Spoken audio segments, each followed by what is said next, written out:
Go. Okay, The so Scandinavian we will be reviewing this game. I played and probably blundered in this game. Uh, I played black.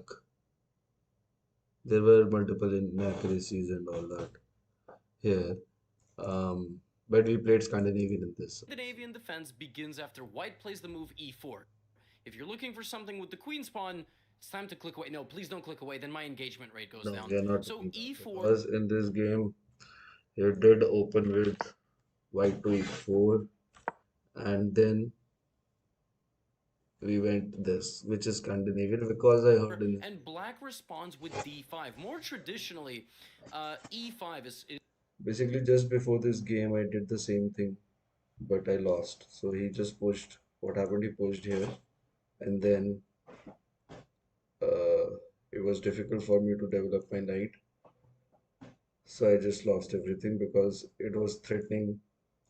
He was threatening to push it. So the next game I pushed this. But let's see.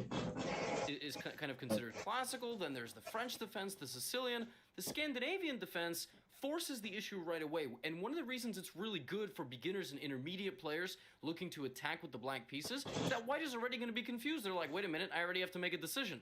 So obviously, first we're going to look at pawn takes d5 because that is how the opening works. Decisions have to be made move by move. If white But just this leaves does the not pawn there, happen in you our will case. take it, and then we'll look at that stuff. So takes, and now even here, black has a few options. Black can play knight to f6 before taking back. Black can play c6. That's known as the Kloosterbauer gambit. But queen takes d5 is kind of the go-to. Now, Okay. we are going to look at the classical move knight c3. Well, it's bad. I mean, I thought it's bad to bring out the queen. Yes and no. If you put the queen to safety forever, it's going to be fine. If you play queen here and lose your queen three different ways, that is why you're really taught to safeguard your queen, because everyone's afraid you're going to lose it, but it's like sending your kids out on the public transportation. Ultimately, they're going to have to learn someday, right? So the queen has to be trusted. First, we're going to look at this, then we're going to look at knight to f3, and then we'll kind of look at everything else. So knight to c3. Here there are three ways to play the Scandinavian defense. The most common is to rotate the queen over to a5. That puts the queen on the edge of the board, and then you can develop the rest of your pieces accordingly. The other way is to bring it all the way home. International master John Bartholomew, famous for many chess openings, Okay. not even chess openings, just instructive chess content, likes to bring his queen all the way back. And then there's queen to d6 as well. First, I'm going to look at primarily moving the queen out to the edge of the board. If you move the queen out to the edge of the board, the game might proceed as follows. White should play d4. Knight and this pawn out is the best way for white to play this position. If white plays this position in any other way, it's already a little bit suboptimal, just so you know. So d4, and now we develop our knight to f6. We are mostly going to be castling short side. So our development Oh. will look like this. We need to develop our lights So okay, in this game I casted long side. forward bishop. Then we need to play e6. Why? Why can't we But this is all based on the fact that he takes, right? Uh, just play e6? Because then we block but this in our case bishop he in. Do didn't you see take. how that works? So this bishop needs to come out to one of these two squares. We will play e6, and then we will develop this bishop and castle. Now, if at any point our queen is targeted, we always have a We very have useful this move, move. pawn to c6. In fact, it's so useful some people even play it now, because what c6 does is it allows you to bring the queen back to c7. But I said more often than not we castle short. There are positions where, for example, if white does not occupy the center with the pawn, we can very quickly castle queenside. That would turn the position into something a little bit more aggressive. That might look something like this. If the kings are castled on opposite sides, it means we're going to have a war, because we can launch our pawns at their king, and they can launch their pawns at our king and our queen first. So castling on the same side leads to a bit more of a peaceful game, whereas the opposite side castling is, it would lead to something, it's more risk, more reward, but obviously you might lose. And you say, well, what's the difference? Why can't I play this one way all the time, Levy? Why do I have to choose depending on how my opponent plays? Well, here's the thing. If the opponent plays d4, you can't put your knight out. Why not? Because they're going to attack it. That's how chess works. Move by move, the game goes into its own unique territory. So depending on how white sets up, That is how you are going to set up. You put your queen out to the side, and then knight f3. You develop your bishop, right? I've included the move h3, for example, with the bishop coming back here. But, you know, for example, But all this even didn't without happen, so we h3, can't relate. or with h3, let's say white just plays something like bishop to e2, because this is the You best don't care, you don't care, to b5. we'll care it later on. I'm very consistent. And the No, bishop, you no. take the pawn. If they block. Now, we've really only looked at knight c3. Of course, in this, as much as you need, you No, queen no. a5. Every single pawn in a gambit is to play a game against me. Here is a 12. The We talked easiest is about just that. being There's e5. too much. No, no, no, no. Don't. Let me show me. Hello everyone, welcome to your no-nonsense guide on how to play the Scandinavian defense. This will be a very practical opening for beginners, meaning instead of showing you the absolute objectively best way to play, I'm going to show you a very easy system. Most of the time, a white will end up capturing the pawn, and I will get e6, and then the pawn, and now we get a Okay, let's see because we have a what. very simple setup. We'll play bishop to f5, and then pawn to e6, and then after this, a very important move, pawn to c5. Striking in the center, if white captures, we can take back of our other bishop, and we already have an advantage in this position. And the other We sideline want they to can break. play is knight to. Okay, wait. This is important. This is important. So, in our game, we went this to this. We should have went this. Right? That also does the same job as protecting this, but it brings your bishop out. And then what did it? F3, which is the Tennyson gambit. The idea of this is that after we capture, white will play is knight to f3, which is the Tennyson sideline they can play. In the center, bishop to f5 has two pretty common sidelines. The first is pushing up to e5, but this is not very good because we have a very simple setup. We'll play bishop to f5. This is not very good, right? This is worse. We just do that then. And then pawn to e6. Okay, then he wants to protect it. Why would he want to protect it? Why would he go here? He thinks this is a good move. Okay, wait. He goes here next to protect it. From what? What if he just pushes? He takes. Okay. He will get nervous. Let's assume he gets nervous and he does this. Now this is protected by what? By nothing. And then Yeah, and then we protect basically. We open this file also for our bishop. So we want to open our bishop and we want to improve our bishop. This we didn't do because we put our rook here. Sorry, bishop here. Which is bad. We should have done this and then what he'll do? He can go here or he can come here to protect it even further. after this, a very important move. Yeah, see, he generally goes here to protect it even further. Or he can go here. Let's say it goes here to attack this. This protected, so this is useless. We can bring it here, pinning it, so he won't go there. That's the idea. Pawn to c5. Striking in the center, if white captures, we can take back of our. Oh, this bishop stays in. Bring it. We want to cancel this side, so we want to be aggressive from the start here. Okay, that is important. So let's say his optimal is to play this, defending the center even further. So we can just do this here like that. If he takes, we take. It looks like he's not guarded, but he is. So doom, doom, doom, and then doom.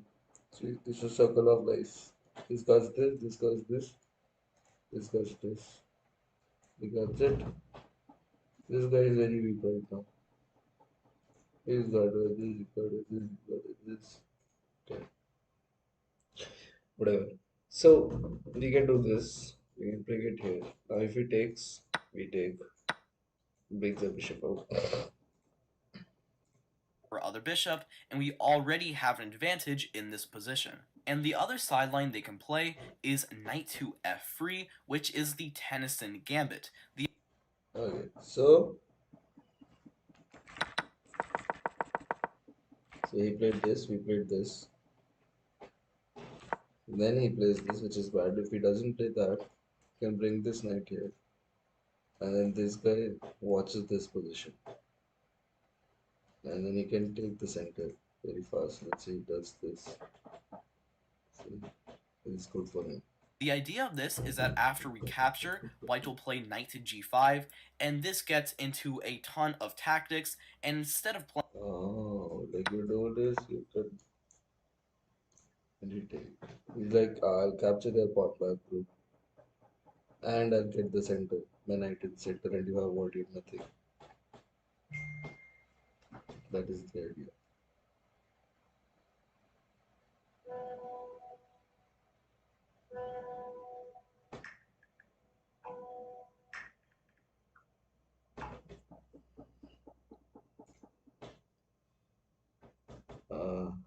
Okay. Okay, this is good. into white's hands, I recommend to simply play pawn to e5. White will capture the pawn, and now we get aggressive with pawn to f5, attacking white's knight. It will back up, and after a simple knight to f6, we already have an advantage here, and black scores extremely well here. So those are the two He's like, okay, bro, take it. Right? That's what he did. main sidelines. Like, Here in white, he doubled up his pawn on his own. He's like, okay, bro, take it. He took, boom. Now we attack. Now he runs here, which is very bad for him for some reason. Oh, because the knight is arguing. That's why. He can go back, which is fine. He can go here. He can push.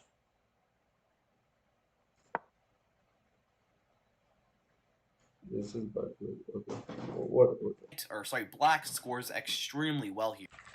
We capture, white will play knight to g5. I recommend to sit with pawn to f5. Oh, why would he run away? From this position, he takes. Yeah, and then we attacked. Now he has to run away. Now we white's knight, it will back up, and after simple knight. Okay, he runs away like that. Or there, doesn't matter. We'll just develop a knight or we'll continue the development. Why do we develop here? Because we want this space. Want this space. If we are contesting, so we also contest. Knight to f6, we already have an advantage here, and black scores extremely well here. Oh, because you want to castle, but we have disturbed the pawn structure. So those are the two main sidelines, but now let's get into the big meat of this, which is if white captures the pawn. If they do this, then we will capture back with our queen, and now the most common move for white is to play knight to c3 to attack our queen. But white can also play like knight to f3, pawn to d4. If they play anything else, then we have virtually the exact same setup. So after knight to c3, attacking our queen, we are simply going to drop it over to a5. And this is a very good square for it because it is pretty far out of the way, it can't really be attacked very easily, but also it is still controlling some squares. It has this diagonal to the white king, it has all these squares, and it's still doing a decent job. So once again, white has a lot of moves, but the most common is pawn to d4, at which point I recommend a very practical move here, pawn to c6. The idea is to open up these two squares for our queen to run to. That way, if white ever plays bishop to d2, x-raying our queen to be ultra blunderproof. I don't like this way. This way is okay. This is like learning the moves. I don't want to learn the moves. I want to feel the moves. Let's just give this guy another chance and see his whole theory. White just leaves. Here we go. The Scandinavian defense begins Let's after see his white whole plays the theory. move Because e4. important. If you're looking for something with the queen's pawn, it's time to click away. No, please don't click away. Then my engagement rate goes down. So e4. Okay, okay. So He talks obviously, about first we're gonna the look at pawn common takes thing. d5 because Yeah, that is let's. how the opening works. Decisions have to be made. This is important. This part is If more important. white just leaves the pawn there, you will take it, and then we'll look at that stuff. So takes, And now, even here, black has a few options. Black can play knight to f6 before taking back. Black can play c6. That's known as the Kloosterbauer gambit. But queen takes d5 is kind of the go-to. Now, The objective of all this is to just know something at hand to go so that you can use your major time in calculation and not in the opening game. we are going to look at the classical move knight c3. Well, it's bad. I mean, I thought it's bad to bring out the queen. Yes and no. If you put the He'll queen also to say the safety, same thing, put the and queen right international side. master John Oh, Bartholomew, famous sorry. And white it tells c3 that you can bring your the queen back. game might proceed as follows. White should play d4. Knight and this pawn out is the best way for white to play this position. If white plays this position in any other way, it's already a little bit suboptimal, just so you know. So d4, and now we develop our knight to f6. We are mostly going to be castling short side. So our development will look like this. We need to develop our light squared bishop. Then we need to play e6. Why? Why can't we just play e6? Because then we Because block then this blocks, bishop in. Do you which see is how that block. works? Uh, So this bishop needs to come out to one of these two squares. We will play e6, and then we will develop this bishop and castle. Now, if at any point our queen is targeted, we always have a very useful move, pawn to c6. In fact, it's so useful some people even play it now, because what c6 does is it allows you to bring the queen back to c7. But I said more often than not we castle short. There are positions where, for example, if white does not occupy the center with the pawn, we can very quickly castle queenside. That would turn the position into something a little bit more aggressive. That might look something like this. If the kings are castled on opposite sides, it means we're going to have a war, because we can launch our pawns at their king, and they can launch their pawns at our king and our queen first. So castling on the same side leads to a bit more of a peaceful game, whereas the opposite side castling is, I mean, it would lead to something, it's more risk, more reward, but obviously you might lose. And you say, well, what's the difference? Why can't I play this one way all the time, Levy? Why do I have to choose depending on how my opponent plays? Well, here's the thing. If the opponent plays d4, you can't put your knight out. Why not? Because they're going to attack it. That's how chess works. Move by move, the game goes into its own what unique if you put your territory. knight here? So depending on how white sets up, that is how you are going to set It up. blocks You your put your bishop. queen out to the side, and then knight f3. You develop your bishop, right? I've included the move h3, for example, with the bishop coming back here. But, you know, for example, if even without h3, or with h3, let's say white just plays something like bishop to e2 to get out of getting pinned. You can play, for instance, knight to c6 is an option to try to castle queenside in this position. Because if you get attacked, you have this. Right, so you can already try to castle queenside, or you can play Oh, e6. They can wait, castle. You'll play. this is too big. This is too big. Subtitles, settings.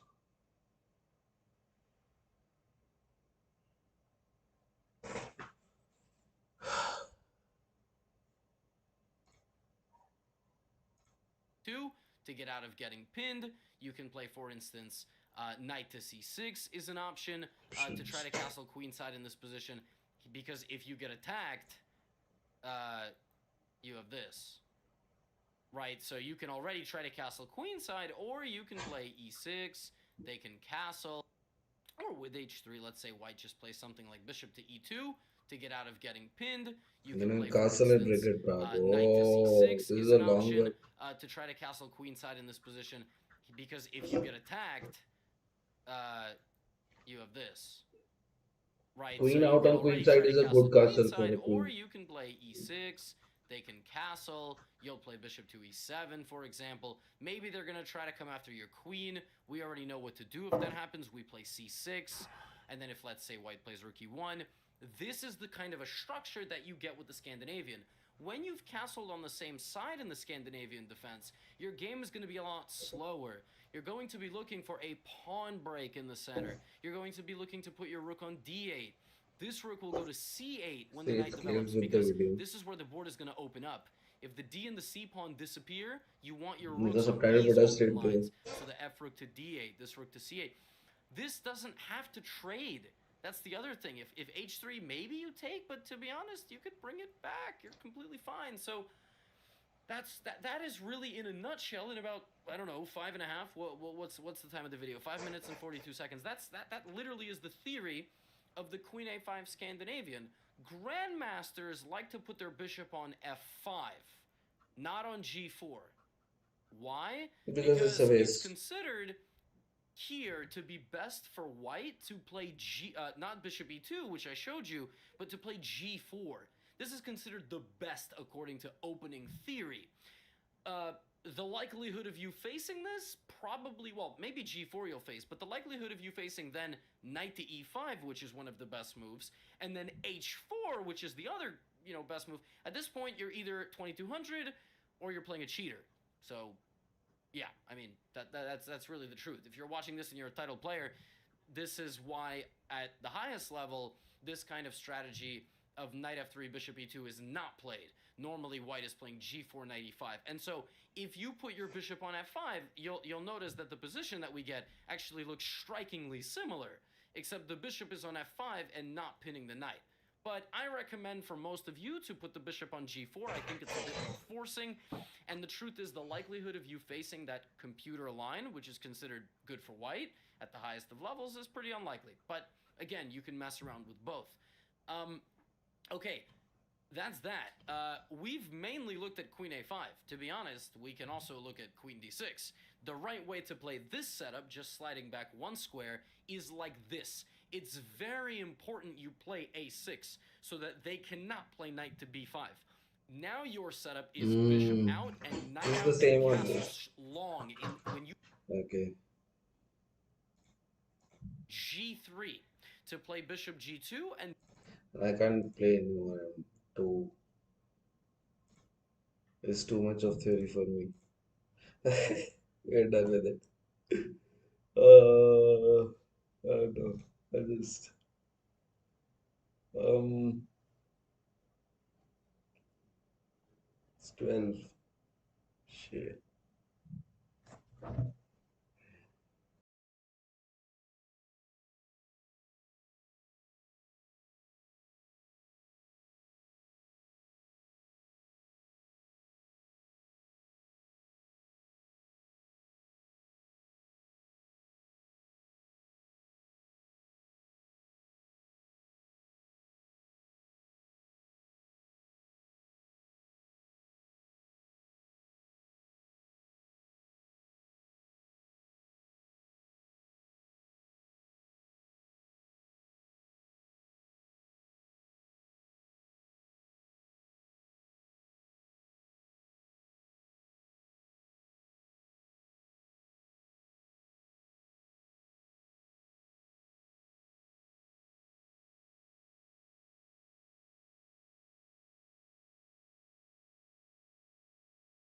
Hey YouTube, we're back with another video. For those of you that are new to the channel, just a Valorant content creator, coach, whatever. Just play the game, try to teach you guys what I know so you can do a little bit better. And I hit ready in a few times. So the topic of this video is kind of like flow state, the zone, like kind of like how to perform in the mental game aspect beside it, or yeah, I guess the mental game that includes it. I am doing this video just because it's something that